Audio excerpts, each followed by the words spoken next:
मैंने अपनी लाइफ में काफ़ी सारे स्किल सीखे हैं। मैंने गिटार प्ले करना सीखा, मैंने पियानो प्ले करना सीखा, मैंने बॉडी से रिलेटेड अलग अलग तरह की मूवमेंट करनी सीखी है और इसके अलावा भी मैंने काफ़ी सारी चीज़ें सीखी है। और एक चीज़ जो थी इन सब चीज़ों में कॉमन थी, वो ये थी कि इन चीज़ों को जब मैं सीखता हूँ तो इसमें बहुत प्रैक्टिस लगती है और मैं इनमें बार बार फेल होता हूँ। फॉर एग्जाम्पल, मैंने हैंड स्टैंड करना सीखा, अपने हाथों पर खड़ा होना सीखा, उसमें मैं बार बार गिरा, बार बार उठा, बार बार गिरा और इट टुक मी 3-4 मंथ्स जब जाके मैं हैंड स्टैंड सही से कर पाया। और इस चीज़ में मुझे कोई बड़ी बात भी नहीं लगी। जब मैंने गिटार सीखा, अगेन बार बार फेल हुआ, मैं एक स्ट्रिंग पकड़ रहा हूँ और वो साउंड करने की कोशिश कर रहा हूँ, लेकिन वो जो प्रेशर है मेरी उंगली का, वो इतना नहीं है कि मैं उस स्ट्रिंग को बजा पाऊँ। उसमें मुझे टाइम लगा। ऐसे ही जितने भी स्किल आई एम श्योर आपने सीखे होंगे तो आप उसमें बार बार फेल हुए होंगे। और हमें ये चीज़ पता है कि कोई भी चीज़ नई सीखने के लिए हमें बार बार फेल होना होता है, ये नेचुरल है। जब हम चलना सीखते हैं बचपन में फॉर एग्जाम्पल, तो हम बार बार गिरते हैं। अगर एक बच्चा बार बार गिर रहा है तो हम उसे ये नहीं बोलते कि तो कोशिश ही मत कर। लेकिन लाइफ में जब कोई बड़ी चीज़ें करने की बारी आती है, फॉर एग्जाम्पल जब बिजनेस सेटअप की बारी आती है या किसी कॉम्पिटिटिव एग्जाम की बारी आती है, रिलेशनशिप्स की बारी आती है, तो पता नहीं हमारा जो एटीट्यूड है वो एकदम से चेंज हो जाता है। हम चाहते हैं कि हम उसमें फेल ना हो, हम पहली बार में सक्सीड हो जाएं। मैं अपना ही एग्जांपल देता हूं कि मैंने जब बिजनेस शुरू किया तो मैं भी बहुत डर रहा था। मैं सोचता था कि यार फेल ना हो जाऊं।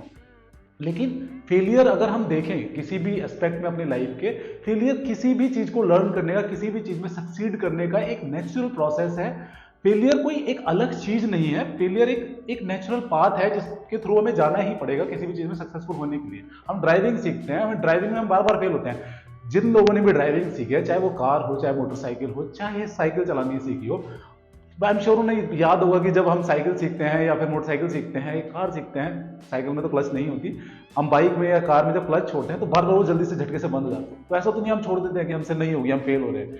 लेकिन ये जो पूरा एटीट्यूड है ये सडनली एकदम से शिफ्ट हो जाता है। जैसे हम अपना बिजनेस करते हैं और हम पहली बार फेल होते हैं, नहीं मुझसे नहीं होगा। हम कोई कॉम्पिटिटिव एग्जाम देते हैं, नहीं मुझसे नहीं होगा, मैं तो फेल हो गया।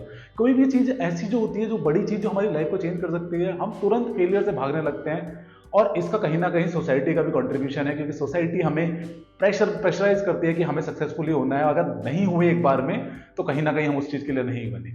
But I am slowly learning this कि ऐसा नहीं है। फेलियर बहुत कोई बड़ी चीज़ नहीं है। फेलियर एक बहुत नॉर्मल चीज़ है, जो कि एक एक ऐसा पड़ाव है जो कि बार बार आएगा किसी भी चीज़ को सीखने के लिए, किसी भी चीज़ में सक्सेसफुल होने के लिए। तो आई थिंक हमें फेलियर से डरना नहीं चाहिए, उसको एम्ब्रेस करना चाहिए। और फेलियर, अगर हम बार बार फेल होते रहेंगे किसी चीज़ में, फेल होने का मतलब ये नहीं है कि जानबूझ के फेल होंगे, लेकिन जब हम उसको ट्राई करते रहेंगे और फेल होते रहेंगे तो आई एम श्योर कि हम उससे लर्न करेंगे और इस चीज़ में इवेंचुअली सक्सीड होंगे।